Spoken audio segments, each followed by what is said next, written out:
Hey, everybody. I'm Captain Tommy Scoville, and you were on the lifeboat.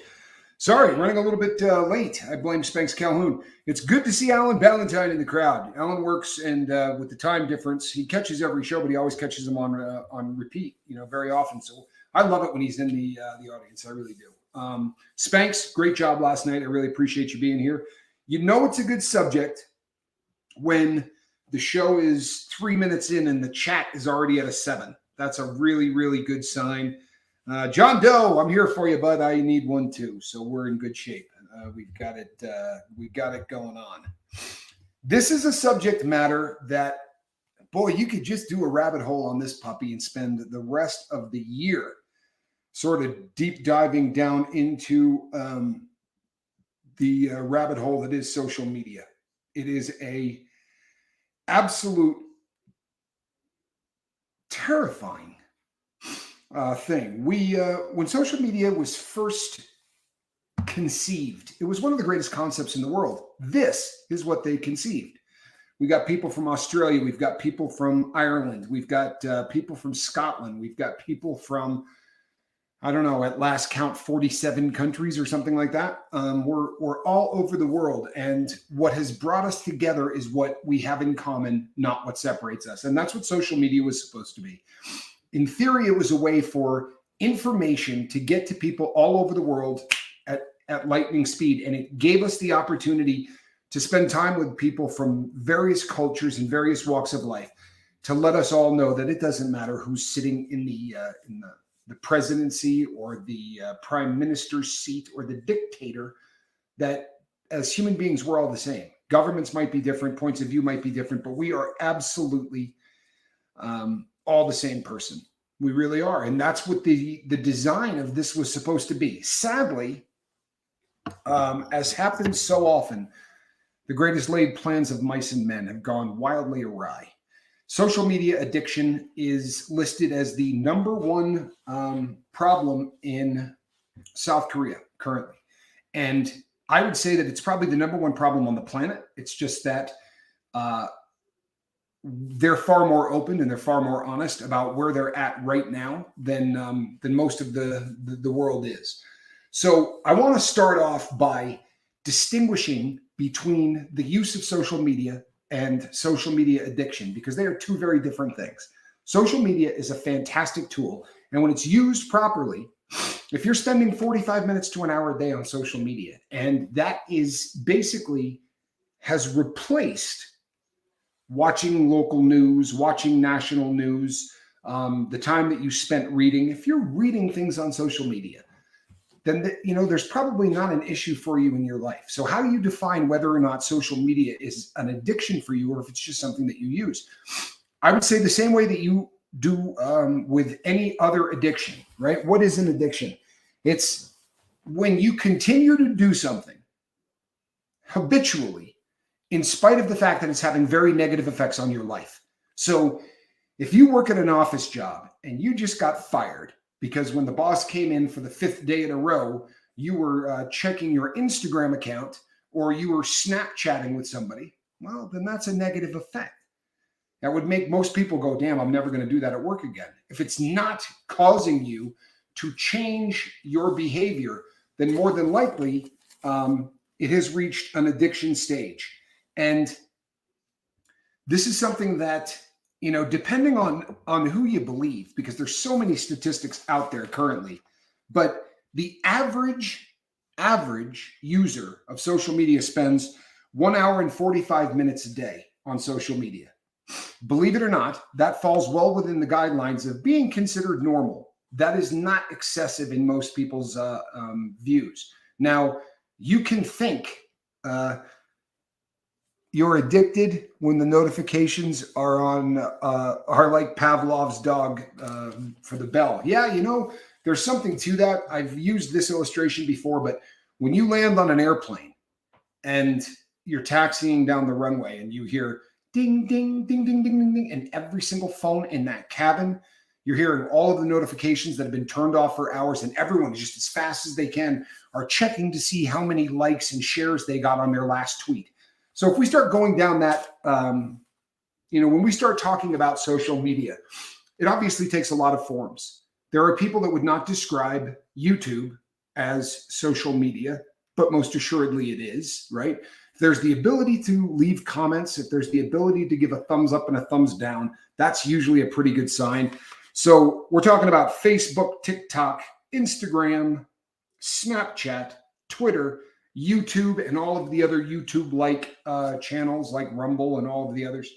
And I'm sure you guys can think of 500 others like LinkedIn and some of the ones that are not quite as popular. But all of these different platforms have something in common. If they give you the ability to weigh in on somebody else's opinion, then chances are you're on a social media platform. If you have the ability to comment your opinion on someone else's opinion, then chances are you are engaging in social media. And again, it can be a very healthy thing. It really can. It has its place in the world.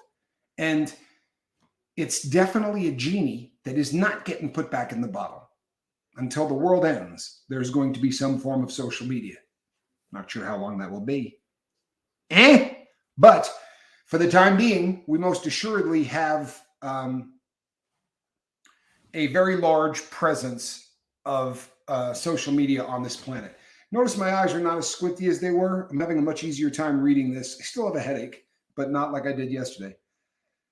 Lady Spellbreaker says, hello, everyone. I'm in and out. But this is an excellent topic. Many are in straight up denial about social media addiction. I'm going to post that one so that the people who see this next can read that, because I absolutely believe that to be true. Now, we've talked about the dopamine hit that people get from social media. It is one of a whole series of brain chemicals that you get given to you when you are engaging in social media interaction. It is the one that we will make reference to the most, but know that when I'm talking about getting a shot of dopamine or getting a hit of dopamine, that I'm also throwing in there oxytocin and serotonin and all of the other chemicals that you can get a blast of from social media. And I said this on another show one time, and somebody wrote to me and argued the point and said, no, it's really, here's the thing. There are so many chemicals. It depends on what you're looking at, right? There are people out there that, especially now, because shorts have become de rigueur, right? The most popular thing going right now on any platform. It doesn't matter whether you're here or whether you're on Instagram or there, that 60 seconds, 30 seconds, 15 seconds of video meant to do what? If you're putting up a short, what is it you're trying to do? Because whether you realize this or not, when you make a short video, what you're trying to do is to elicit an emotional response from the person seeing the video. I think talk radio is the first form of social media, says Lemmy. I call in occasionally, and Bob Golick finds me interesting. Nice. I think that there is something to be said for that. Anything that's interactive, right? I mean, that's the term social is there for a reason. It is an interactive form of media that in the past we didn't have. It has replaced many other things in our lives, right? It replaced hanging out and talking to people. It replaces our local news, our national news, the newspapers. It replaced magazines. So getting back to where we are at with the shorts, our attention span as a world, I'm not talking about you, I'm not talking about me, I'm not even talking about Squirrel, but as a world, our attention span continues to shrink and shrink and shrink and shrink. If I told you that the average YouTuber will leave a video after 3 minutes, that's a stone cold fact. The average YouTuber watches a video for 3 minutes. Now, we are blessed because we do long format, right? We are a long form channel. So for us, we average better than 30 minutes, which is amazing for anything on social media. But that's because of what's going on with you right now. The fact that we do this live, it's not what I'm doing. It's not the subject. It's you all interacting back and forth with one another. How many hours a day does everyone spend on social media? Be honest. This, people, is something I was going to do later in the show. But since it's already in the comments, I think it might not be a bad idea for people to put up there. I I spent a lot of time today thinking about the amount of time I spend on social media. Now, it is, Todd G is so right. Social media doesn't replace face-to-face interactions. Our youth does not know this, sadly. You're right. And that is the real crime, in my opinion, on social media, is that this completely, good to see you, Wharton Fizzle. This is the part that I find the most dangerous about social media, is that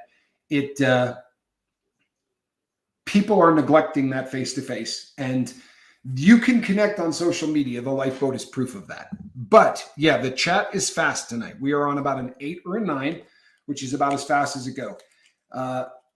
But in the real world, you can't. There's nothing that replaces face-to-face, right? And sadly, people are trying to make this. Seventh Son makes a reference to the theme song from Cheers. It's nice to know where everyone knows your name, and there really is something to be said for that, right? We come to the lifeboat because everybody here knows everybody. Nobody judges anybody, and the subject matter, in theory, is supposed to pull our sobriety a little bit tighter. It is supposed to make us less likely to use. So we have a vested interest in what we're trying to get out of the social media that we do on the lifeboat. So when I talk about doing social media, there are days I might spend 7 hours on it, but it's this, right? This is what it is. I'm not watching 2 hours of cat videos and 3 hours of shorts. This is what I'm watching, right? I'm interacting with people on the lifeboat. And as I was saying earlier, when somebody makes a video, a short, long form, whatever, if somebody makes a tweet, if somebody does anything on social media, the idea is to elicit an emotional response from the people who they are posting it for. That's one. Two is where it gets dangerous to me. If you want somebody to feel good and you put up a feel good message, that's great. If you want to tug at somebody's heartstrings, then that is great. But it's a different thing when what you're trying to do instead is show the world an image of yourself that isn't true. And that is one of the dangers that I see in social media. And it's one of the dangers that psychiatrists and psychologists around the world see as well. Social media has made people. I have pulled the cap back out. I have also pulled out the trophy. I pulled the cap out to do the interview with my son, and I got so many damn emails that said, please keep it. So I'm going to keep it for a while. My kid, now 25, bragged about how many Facebook friends he had back in the day. I was like, really? Friends? You don't know them personally. He brings up a really phenomenal point, right? So you try to craft an image of yourself for the world, and then you get rewarded for that image that you create by friends, by people hitting like, by people re-sharing whatever it is you do, or retweeting, or whatever. But you're trying to craft an image of yourself. I am all about rebranding who you are as a person, especially after you get sober. I don't think there's anything wrong with that. The trouble becomes when the social media personality that you have out there is not the one that matches who you are when social media turns off. If the camera turns off and you're like this and you go, oh man, and you instantly begin to snarl, well, then there's a problem. The other problem is that the famous people on this planet, right? And now we break fame down into categories. You've probably seen this. They say, well, he is an A-list, as far as being famous, he has celebrity. He's an A-list, or she's an A-list celebrity. This usually refers to big actors in Hollywood or big politicians that everybody has heard of. And then you have the B-listers. And these people tend to do movies that are not as popular, or they were popular years ago, but they're still around, but maybe the newer generation doesn't know who they are. And then you've got the C, right? The C celebrities. Those are people who do things like reality television, things of that nature. And then you've got the D list. And the D list are people who have small YouTube channels. They have a presence online, or they're very popular, on Instagram or wherever. And there are, thousands of people who listen to what this individual says. It gives people a different view of who they are. And this is causing very serious image problems with youngsters because, unlike when we were kids, remember, if you thought, pick any artist, right? You thought Ozzy Osbourne was just the greatest, right? You were this huge Ozzy Osbourne fan. What did you do? Well, you went and bought a magazine, right? Like Teen Beat or whatever was popular in your day and age, and Rolling Stone magazine, whatever. And you read the articles that you could read, and you got as much information as you could on Ozzy, but it was always very limited. So we didn't really know who our heroes, so to speak, were. We didn't know what they thought. We didn't know what their opinion on everything was. Now we do. And I wonder how my life would be different if the people that I thought, Noise Opera, good to see you. Thank you, Nick. I appreciate that, brother. I wonder how my life would be different if the people that I idolized as a kid had the ability to influence me more than just music or more than just film. What if those people had the opportunity to tell me what they thought about everything? Would it have changed how I thought? Would I have changed how I viewed the world because the person I thought was cool viewed the world differently than I did? Do you see the danger in social media for adolescents? Ultra Maggot says, I don't think Ozzy has ever been on Team Beat. Nonsense. There was an entire issue of Ozzy on Team Beat. I don't know if there really was. That was the only name of the magazine that I could come up with. But what those magazines really were, more often than not, was just, it would have the name of the band on the cover, and it would just be like 200 pictures of Michael Jackson and, what he liked for breakfast and whatever. And they did it with everybody. Oh, Full of Hope just donated 5 memberships to the Lifeboat. Thank you, Full of Hope. I really, really appreciate you. That is too kind.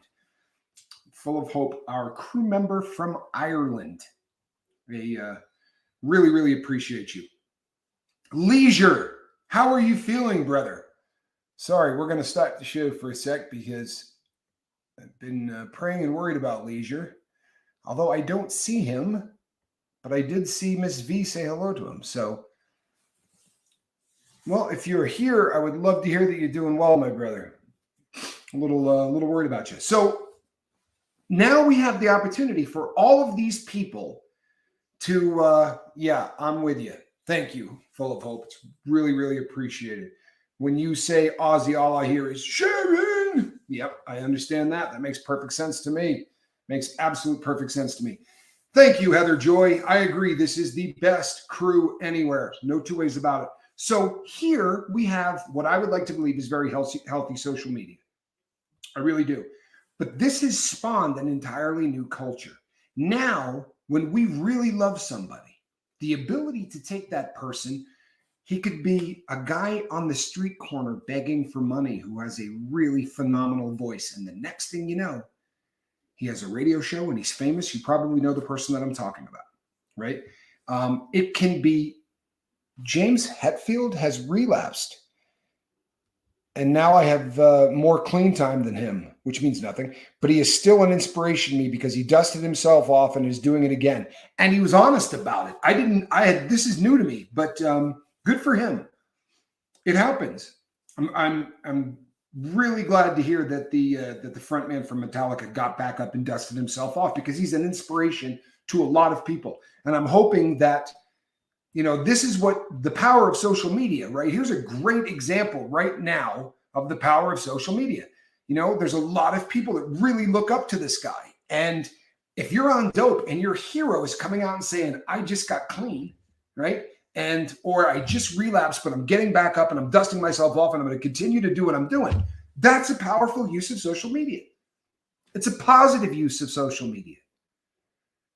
But it goes off the rails and goes in other directions.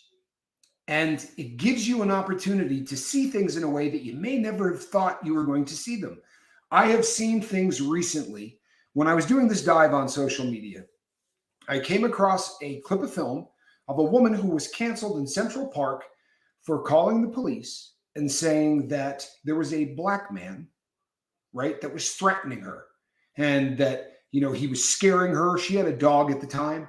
I remember watching that on television and being disgusted with this woman. She was one of the first Karens. I don't like that term, but she was one of the first women that people really started to use that Karen term on. And she lost her job. She got harassed so badly that she sold her home and moved somewhere else. And my understanding is the woman is trying to change her name at this point and disappear. And I thought to myself, well, you know what? She's got it coming. She's a racist piece of crap, the way that she handled that. And then you know what happened? I saw the entire clip of what happened in Central Park. And I'm here to tell you, it did not go down the way we saw it. And I saw it everywhere. I saw it on 4 or 5 different platforms, but it was always that little 1-minute section. And he threatened her life and the life of her dog before you see the camera begin to roll. He literally threatened that woman's life and the life of her animal. He was calling the dog over to it, going, come here, dog. And she said, he's not going to go to you. He said, oh, he'll come to me. She'll come to me, rather. The man was threatening that he was going to kill her dog. Her phone call to the police. And the reason I'm bringing this up is social media has the ability to cancel someone like that. And we will never know whether or not what we're seeing is what really happened. Social media lacks context, right? Absolutely lacks context.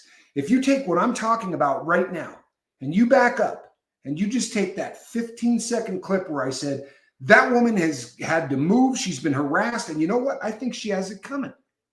You wouldn't have heard the part where I said, man, oh man, she was in the right. It was edited in such a way to make us think something completely different than what actually happened. And I kept that opinion for what had to have been 7 months until I started going into cancel culture and looking into some of the things that are unique with social media. And I'm telling you, it absolutely blew my mind. It literally frightened me. Hey, Mark, good to see you. So these dopamine hits that we were referring to earlier, discernment is a thing, right? It's supposed to be sure. Sadly, as we were talking about, when a short is put together, it is put together to elicit a feeling. And now people can use video and edit and bring it together and shrink it down. And they can take a video that in its entirety means A. Edited down will mean Z. It really takes a lot of discernment. It really takes leisure. I'm glad you're here, brother, and I hope you're doing well. You're in my thoughts and prayers. Just like that Catholic school kid who sued, Mr. Dragon says. Great example. A great example. The kid that everybody called a racist, and that he was harassing this, this Native American guy who was, playing a drum. And again, so there's a lot of danger. It used to be seeing is believing. I stopped that years ago, says Full of Hope. It's a great comment. You can no longer trust anything. This is why news programs disintegrated. This is why that in the United States of America, the news has lower than a 7% rate of people in America who say they believe the news. So what did we do instead? We said, well, this is honesty. Social media, a guy with a camera who's there and he just films it, then we know the truth. Sadly, social media has been hijacked by the same people that destroyed regular media. That kid did nothing except get really, really, really rich. The good news in that story is the amount of money that kid sued for is staggering. I mean, literally, they said that the payout was in excess of $100 million, which is, you want to destroy a guy's reputation, that will take the sting out of it. $100 million should make the kid feel a little bit better. Virginia says, there's a lot of stuff out there and it's just way too much. Miss Dragon says, oh yeah, now deep fakes, you can't believe anything. And it is absolutely the truth. You could take a video of me and then hand it over to deep fake guys and they can make me say anything that comes out of, that they want to come out of my mouth. They can fake anything they want. It's terrifying. If you ever Google deep fakes, it will scare you. I absolutely promise you, it will scare you like so few things. Mark says, Heather, hi there, beautiful. And Heather was on fire this morning. If you didn't see This morning's video, I know she said she wasn't feeling well, but boy, oh boy, she killed it. So when social media was getting put together, and I don't mean the conceptual end of it, I mean the nuts and bolts end of it. You had the people at Facebook. Cancel me, baby. I'll take 100 million. Hey, you can cancel me for 300 grand. I've already been canceled a couple of times, and I didn't get anything out of it except being canceled. When they were putting social media together, they discussed what a click would do.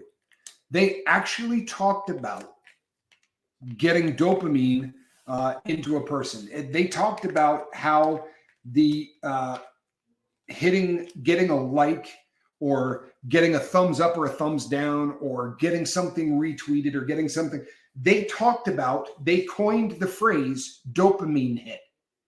They had people in the know, right? High dollar consultants that said, this is dangerous. It's no different than the use of cocaine.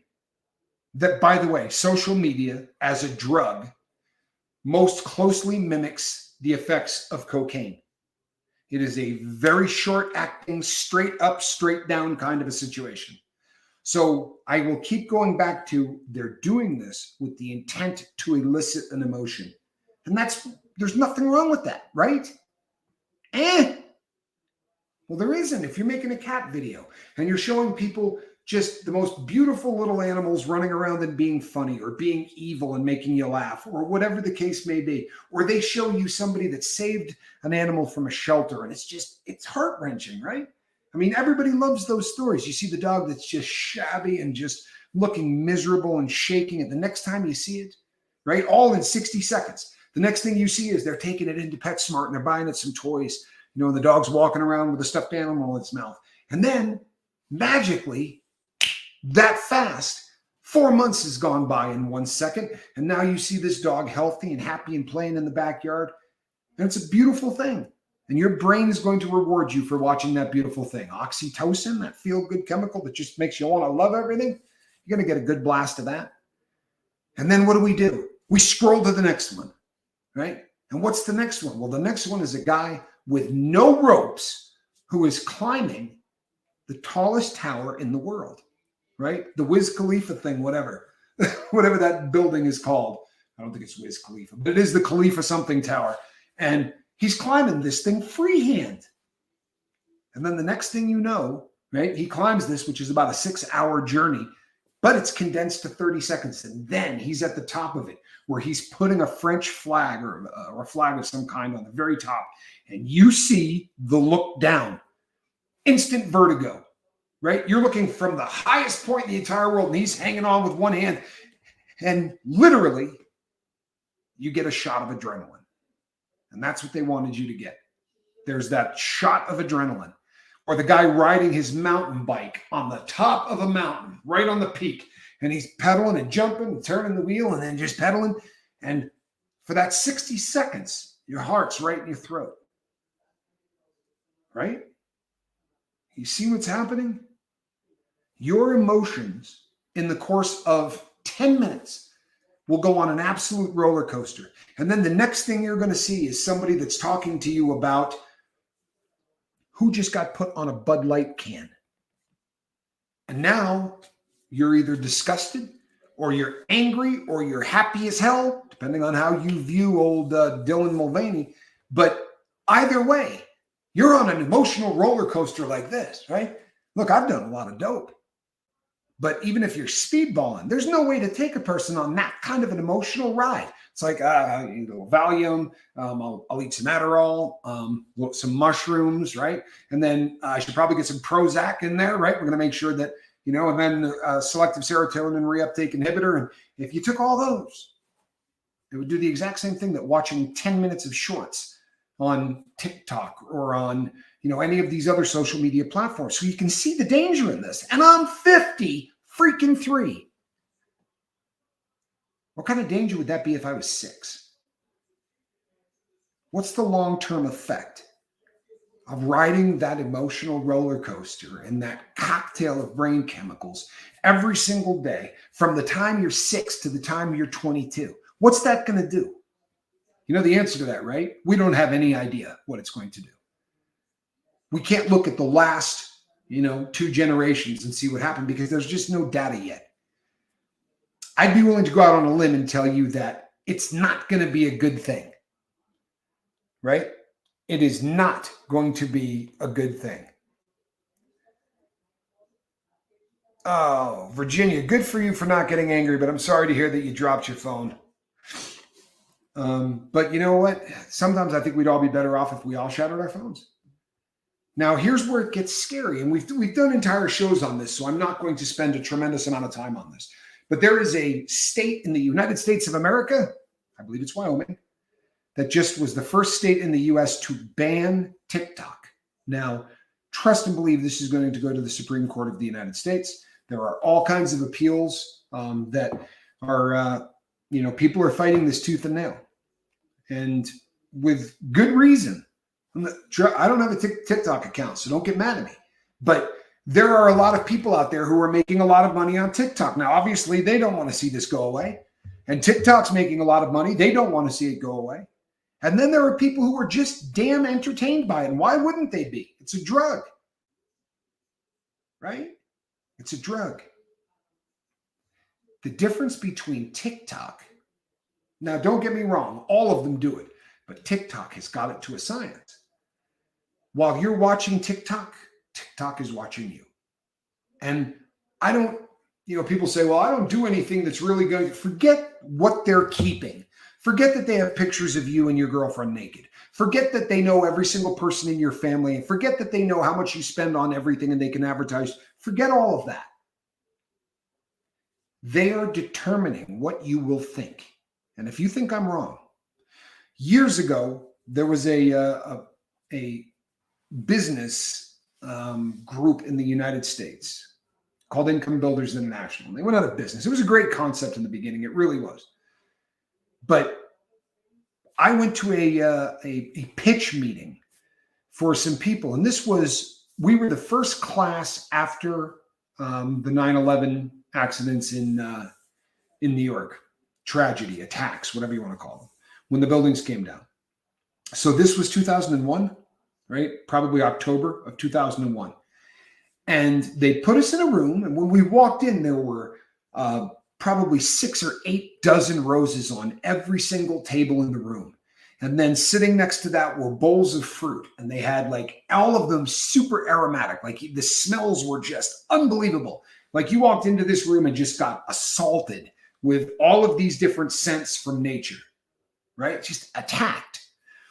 And then we sat down, and they had stereo surround sound, so that literally the sound was coming up from the floor. The sound was coming from the walls. It was coming from the ceiling. It was insane. And they had us sit down and they put on a video. And the video was probably 10 minutes long. And there were pictures from the liberation of Auschwitz, where you saw emaciated Jews who had been, starved to death in concentration camps. And then they showed just one horrific image after another. Interspersed in between them were some of the most beautiful images in the world.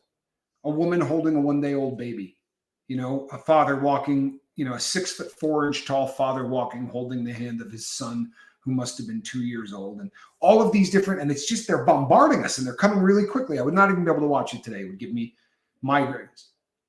And when this montage of up and down was over, they put on this innocuous video about the Space Shuttle Columbia and the tragedy that happened when not Columbia, but Challenger, when the Challenger 7 astronauts went up and the explosion happened and it killed all of the astronauts on there.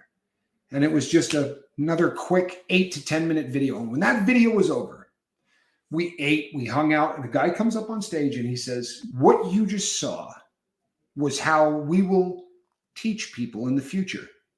He said, who made the solid rocket boosters for the Challenger? Raise your hand if you know it. Every single hand in the room went up. Now, at this time, I was probably in the height of my memory, really being pretty good.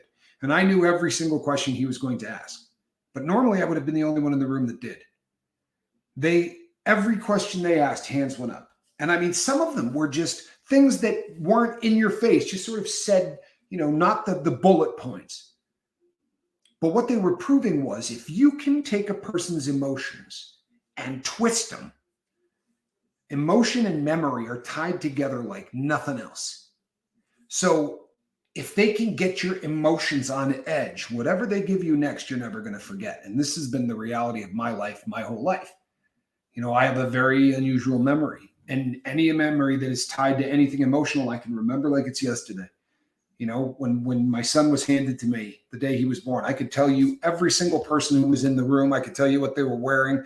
I could tell you what kind of shoes they had on, what kind of watches they had on. That kind of stuff was just indelible. But this is what's happening at TikTok. Do you understand? They take you on an emotional roller coaster, and they know what pushes your emotional buttons, because every time you scroll, how long you stay on that before you scroll to the next one, AI goes, "Ooh, he likes that, but not a lot. Ooh, she likes that, but not a lot. Oh, she likes that a lot. Yeah, give a little more of that." Once they've got you wired, they'll take you on that same emotional roller coaster that I went on at IBI. And then they'll tell you what you're going to think about socialism versus democracy, about whether or not maybe you were born in the wrong body. Do you remember being 14, 15, 13 and looking at yourself in the mirror and going, there's something wrong with me. I don't look like men.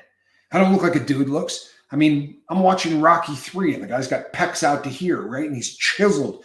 And I'm looking at a kid in the mirror that looked more like a little girl than a little boy.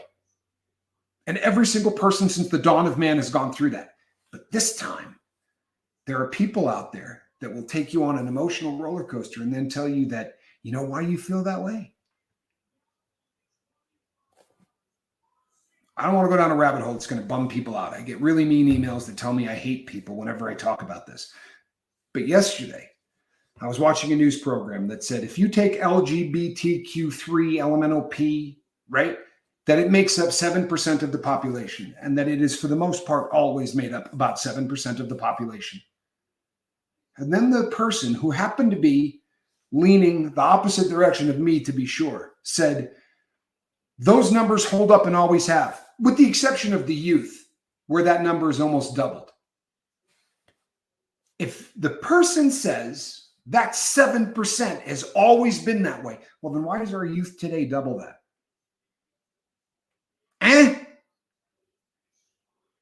Social media has the ability to change the minds of the people who are watching it.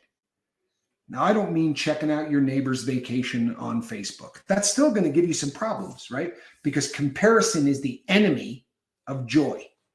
When you're comparing what you drive to your next door neighbor, you're not a very happy person. When you're comparing your wife to your next door neighbor, you're not a very happy person. You follow? But I'm not talking about that. I'm talking about the AI at TikTok deciding what you're going to like, what you're not going to like, what you're going to buy, what you're not going to buy, who you want to be president, if you want there to be a president. Or maybe you think there should be a dictator, and that's just a better thing. They can do to everyone watching, especially the youngsters, what happened to me sitting in that room. If you take a person on an emotional roller coaster, if you elicit that emotion and take somebody straight up, then you take them straight down, then you take them straight up, the next thing you tell them will be etched in their brain for an eternity, because emotion is tied to memory like nothing else. Why? Because if you step off a curb and you get hit by a car, your brain is going to know to never do that again, right? You say something to your mom that you should not have said, right? Maybe it had 4 letters to it, and mom gives you one of those. You're never going to do that again, because emotion and memory are the closest, right? There's brick and mortar. We're handing our kids over for hours every single day to this. That's the reality, is that we are handing our kids over. And it really is.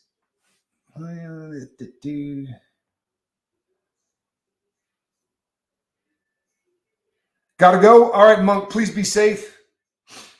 Love you, brother. So here's the deal. I'm talking about social media as it applies to our kids, because to me, it's the scariest part. But we're not immune. How about loss of productivity in this country due to social media? Let's go over some interesting stuff, shall we? On the whole cost to society. 77% of workers use social media as part of their job. 77% of people in this world use social media in one way or another as part of their job, which means they're already using it at work, right? 98% of people check social media at work during the day, every day. That means 2 out of 100 don't. Think about that for a second. 98% of people check social media at work. 45% of businesses do not have a policy. 45% don't say, well, you can't use it at work. 55% have a policy. You can only use social media or check your social media accounts during your breaks, or your phone has to be turned off during certain times of the day, or whatever the case may be. 32%, you're going to love this. Love it. 32% have guidelines for how you can represent yourself on social media. So you work for such and such a company and you say, you know what? I think this person should be president. And anybody that doesn't think that is stupid, and you put that onto your social media, they can fire you because of what you did on social media. 32 out of 100 businesses can fire you if they don't agree with your social media posts. Have a policy that they can you for social media posts that they don't agree with. You think that's okay? That's your boss saying there's freedom of speech. You can absolutely have freedom of speech because you're not at work. You can do whatever you want as long as you agree with me. And if you don't, well, then we're going to fire you. How's that? That's healthy, isn't it? You're damn right, Heather Joy. Everybody catch that? Heather Joy nailed that. Absolutely nailed it. 51%, I'm sorry, 30% of workers at companies with social media policy in place use social media on the job. And the reason that they list, the number one reason that they list for doing that is relaxation and taking a mental break from work. You know how you rephrase that, right? Getting high. That's what they're doing. They're using it to get high. Don't make any bones about it. You can word it any way you want, but that's exactly what's happening. An estimated 19% of employees say they use Facebook at work in comparison. 14% of professionals state that they use LinkedIn for work. 9% of social media tools that are provided by their employer, and 3% utilize Twitter for professional purposes. I'm going to say that again. An estimated 19% of employees say that they use Facebook for work. I tend to think that's a lie. So 19% for Facebook, 14% for LinkedIn. I may believe that. 9% say that social media tools are provided by their employer, and 3% use Twitter. The vast majority of people who are picking this thing up during the day are not doing it for the purpose of work. And with an estimated 60% of the planet having social media accounts, how's that? 6 out of 10. You throw in places that are just the Abajani coast in Africa, right? There are places that when you're putting all of that in worldwide, you got to figure that everybody with a phone is doing some form of social media at some level. And there's nothing wrong with that unless there is, or until there is. TikTok is evil as hell, and I will never, ever change my view on that. I got my husband into trouble at work with the upper boss because of something I posted once on Facebook, says Heather Joy. And my man Cemetery says, I use a 2003 flip phone. And when he goes hiking, he carries a 50-pound backpack full of bacon and pizza. Just quoting him. I may have paraphrased, but it was something like that. I once got passed up on a job because I did not have enough social media, and they could not get a gauge on who I am as a person. Amazing. Mr. Dragon, Tommy and I talked about repairing watches yesterday. This morning, Amazon has watch repair toolkits suggested for me. Did you catch that? Did you catch that? I have used this illustration, I don't know how many times, to prove to people that your phone's listening to you, whether or not you even have it on. Like there are some watch brands that the average person is never going to go shopping for, right? I mean, I'm into watches, and there are certain watches that are just so expensive that the average person is probably not ever going to look up that watch. There are some that are just so popular and so widely known that, Patek Philippe, you may not buy one, but people will look at that like they look at Ferrari, right? So, there are people that just look up, those kind of things. But like Breguet, the Breguet Tourbillon watch is one that nobody in the world's ever even heard of. It's a $1.5 million watch. No one's going to buy it. But if you sit around the house tonight and you say Breguet Tourbillon, and you say it about 6 or 8 times, and then wait about 20 or 30 minutes and do it again, by the end of the night, you are going to get an ad from some company talking to you about Breguet watches. And it's frightening that this thing doesn't even have to be on for them to be listening to you. And why? Well, we give them permission. We do. You know what? I've said this, and I hope everybody believes me. I have never been on TikTok. Ever. I will never go there. The first thing I did when I got my phone was delete it, right? Get rid of it. I don't want it on my phone. I didn't even, because it came loaded with a preloaded app. I'd never built an account. And I'll tell you something, it would build the lifeboat like that. There is no faster way to build anything than TikTok. And they made it that way intentionally. They will force traffic to you, because in doing so, they're guaranteeing you're going to stay there. I know guys that built 80, 100,000 people on over on TikTok and did it in a matter of days. I've had so many people say to me, "Oh, Tommy, you're missing the boat. If you just went over to TikTok and started putting stuff up, I won't do it. I'm not dancing with the devil for the purpose of furthering the kingdom or anything else for that matter. I think that they are Satan on this planet. And I'm not being funny. I think it's one of the most evil things that has ever been created. But if you know somebody, just for giggles, see if you can probably Google it, just their terms of service and read it.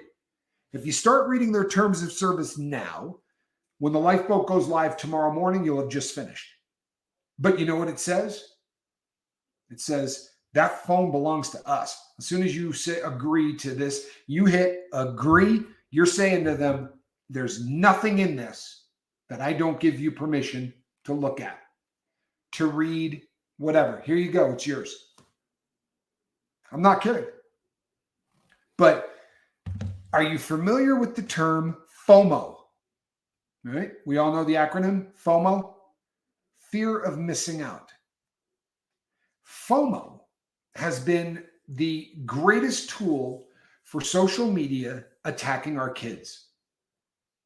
What happens if every kid in school has TikTok except your kid? I remember being a kid, and I'm old as dirt, but I remember my mother getting for my brother Johnny and myself the Evel Knievel cycle kit, right? It was the stunt cycle from Evel Knievel. It was made by Mattel, and he had on his little Captain America, suit with a helmet on, and he would put the bike into this little deal, and you would crank a wheel, right? And then you would hit a button, and he would ride a wheelie, and you could do a handstand, and all of these different things. And if you didn't have one, you weren't cool. I'm sorry, but it's the truth. And that was kindergarten. In first grade, you know what it was? It was the $6 Million Man lunchbox. And my mom was great. My mom got those things that, and then as I got older, it became Matchbox cars. For Spanx Calhoun, it was, it started out and, when he was a really little kid, he collected these gargoyles. And I remember going out because a kid wouldn't let him share a gargoyle. So I went out and bought a version of it that was this big, right? And it was just, I was probably being a jerk of a dad. You know what my son did? He shared it with the kid instantly when he walked through the door. The kid went, "Oh, cool, let me see that." And Calhoun handed it to him. But I digress. But he went from that to Pokemon cards. and I had to drive all over God's creation to find a Charizard. I ended up meeting a guy in a mall, like it was a drug deal, and paying cash for this card that he had to have. But the point is, Sigmund the Sea Monster. Do you know I can still sing that entire song? I still know the entire song to Sigmund the Sea Monster. And Johnny and Scott were the two kids from it. I know that. And yeah, I know every one of those. I watched them. Sigmund the Sea Monster was, you had a very cool lunch pail. I remember that. But do you remember this then? You remember what you had to have to be cool, right? Today, that fear of missing out isn't a lunchbox. It's not a Pokemon card. Today, that fear of missing out is TikTok. It's social media. And as parents, you think, they all plan all of the events that they do on social media. And if my kid doesn't have it, he's not going to be able to get, to hang out with these kids. He had a first edition Charizard, sold it for $80 in sixth grade. I paid 4 times that to get Spanx his card. And when I got there, the guy raised the price on me at the last minute. It was sort of that.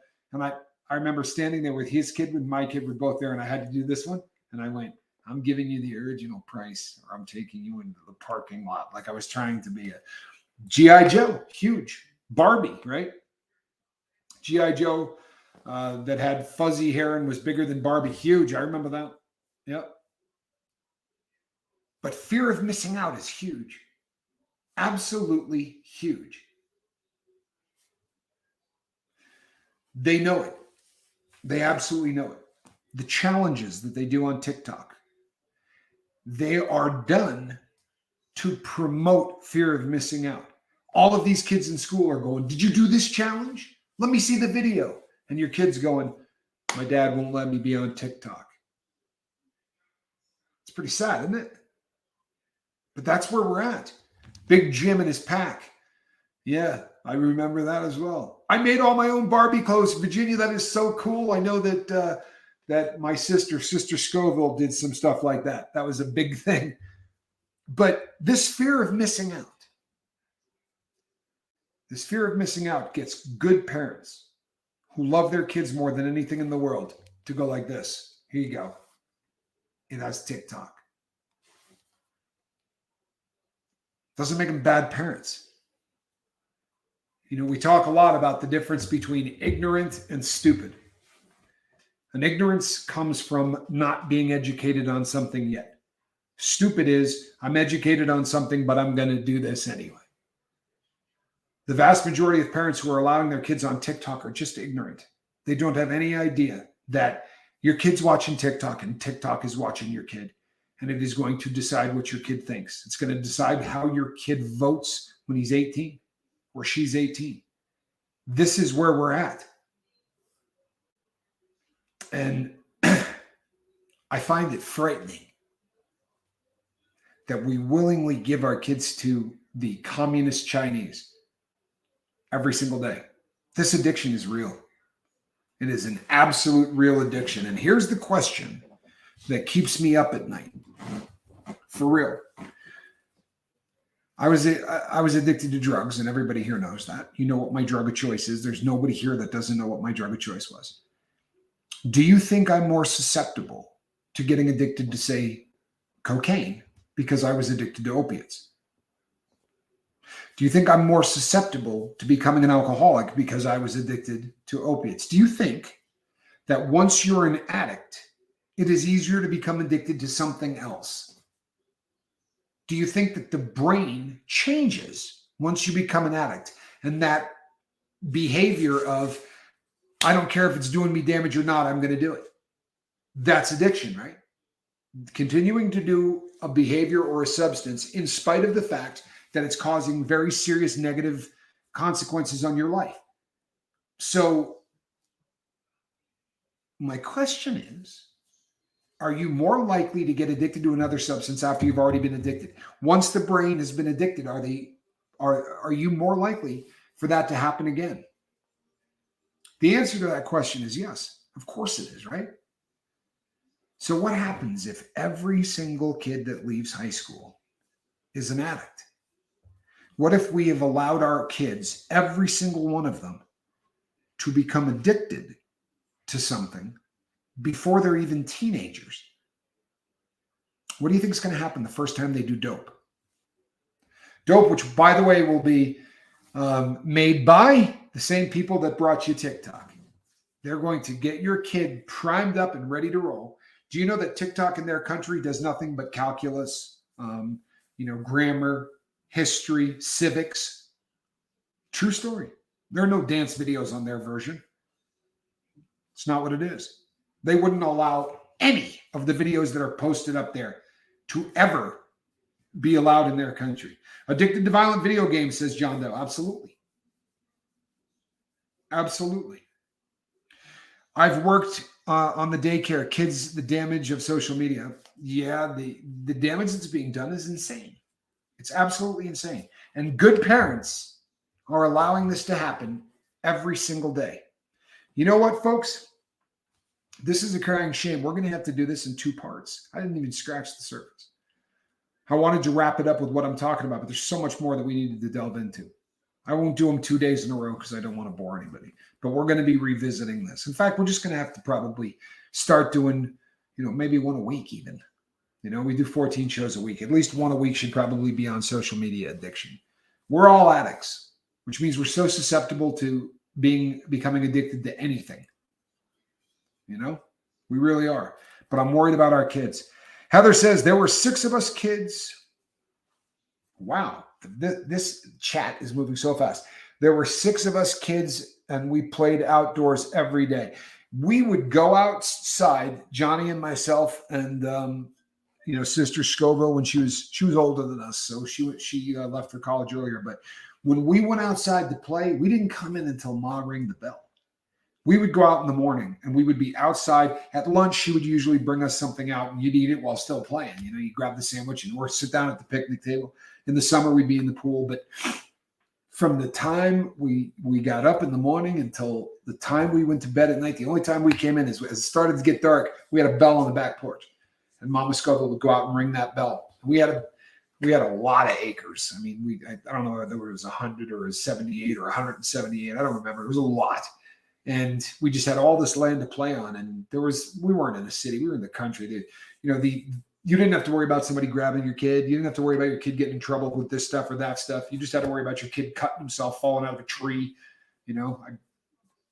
hitting a barbed wire fence on your bicycle. Did that when I was a kid. Really, really messed myself up when I was young on a barbed wire fence. Nothing wrong with wooden blocks and spent shotgun shells. You know what, brother? Anything that caused you to have to use your imagination, right? I mean, when we were kids, a stick became a sword, right? All of these cool things that now we hand them one of these things. And it has the potential to do amazing things. It has the potential to make them so much smarter. But that's not what it's doing. It's not. And boy, if you think it is, man, send me an email. Tell me how I'm stupid. But it's the most dangerous thing in the world. There was one of 8, and I was a field hand. Wow. We disappeared till dark. Yeah, I mean, that's kind of how it is. Not us. We knew if we didn't make it home, there would be no dinner. Oh, all right, peeps. You know what that is? That's the top of the hour. Boy, time goes by when the chat is cooking, doesn't it? Ow. Why would you? Oh, ow, ow. This is a cat in a basket. I'm Captain Tommy Scoville. This was the lifeboat. This right here is the best of social media, right? Squirrel nut zipper. All right, peeps. We will see you on the boat tomorrow. Heather, thank you for all you do. Really appreciate it. And you know what, people? Between now and the next time I see you, reach out and try to save somebody. And you know what? You just might want to write down in your journal how much time you spend on social media. Spend 3 or 4 days doing it. For real. Just start making a mental note of how much time you spend on social media. We're going to revisit this. So make a mental note. Let's see how much time you're Let's see how much time you're spending on that. Alrighty? What do you think, squirrel? He's a good kitty. Good night, everybody. I love you. You're a good girl. You are a good kitty. Come here.